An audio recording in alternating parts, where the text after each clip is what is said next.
ഞാനൊരു ചെറിയൊരു beauty tip പറയാം കേട്ടോ. എനിക്ക് അത്രയ്ക്ക് ബ്യൂട്ടീഷ്യനൊന്നും അറിയില്ല.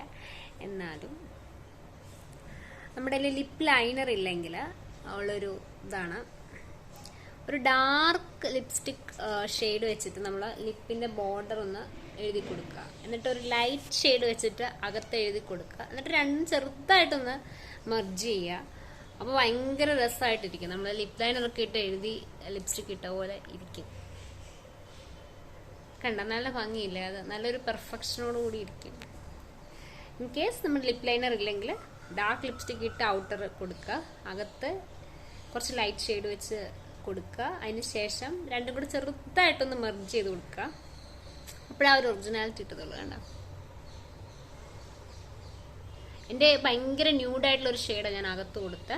വെളിയിൽ ഡാർക്കായിട്ടുള്ളൊരു വാടാമല്ലി, ആ ഡാർക്ക് പിങ്ക്, ആ സാധനമാണ് ഞാൻ വെളിയിൽ എഴുതിയത്. എന്നിട്ട് ചെറുതായിട്ടൊന്ന് മെർജ് ചെയ്ത് കൊടുത്തു. അപ്പം നല്ലൊരു പ്രൊഫഷണൽ ഒരു കണ്ട ചെയ്ത പോലെ ഇരിക്കും, നല്ല ഭംഗിയായിട്ട് വരും. അതാണ് എൻ്റെ ഒരു ചെറിയൊരു ടിപ്പാണ്.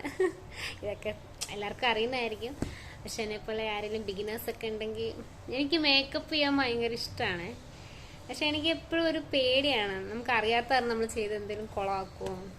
പക്ഷെ ഞാനിപ്പോൾ ഇങ്ങനെ കുറച്ച് ലിപ്സ്റ്റിക്കിലായിക്കോട്ടെ, അല്ലെങ്കിൽ ഐഷാഡോ, ഞാൻ ഐഷാഡോ ഇങ്ങനെ ഇവിടെ മേളിൽ പല കളേഴ്സ് മിക്സ് ചെയ്തിട്ട് എന്നുവെച്ചിപ്പോൾ ഇവിടെ ഈ ഒരു പോർഷനിൽ, ഏറ്റവും മേളത്തെ പോർഷനിൽ പറഞ്ഞാൽ അതിൻ്റെ താഴെ അത് തമ്മിൽ മെർജ് ചെയ്ത് കൊടുക്കുക. അങ്ങനെ ഡിഫറെൻ്റ് ആയിട്ടുള്ള രീതിയിൽ ഐഷാഡോ വെച്ചിട്ട് ഞാൻ പരീക്ഷിക്കാറുണ്ട്. അതിൻ്റെ എന്തെങ്കിലുമൊക്കെ കണ്ടെത്തലുകളാവുമ്പോൾ ഞാൻ അതും പറഞ്ഞു തരാം കേട്ടോ. കണ്ടുപിടിച്ചുകൊണ്ടിരിക്കുകയാണ്. കൺക്ലൂഷൻ എത്തുമ്പോൾ ഞാൻ പറഞ്ഞുതരാം. ചെറിയ ബിഗിനേഴ്സ് തിങ് ആയിരിക്കും, പക്ഷേ ഞാൻ ഇങ്ങനെ തുടക്കക്കാരിയാകുമ്പോൾ എനിക്ക് ആ ഒരു കണ്ടുപിടിക്കുമ്പോൾ ഒരു എക്സൈറ്റ്മെന്റ് ഉണ്ടാവുമല്ലോ. അപ്പം അതുകൊണ്ട് ഞാൻ ഷെയർ ചെയ്യുന്നത്.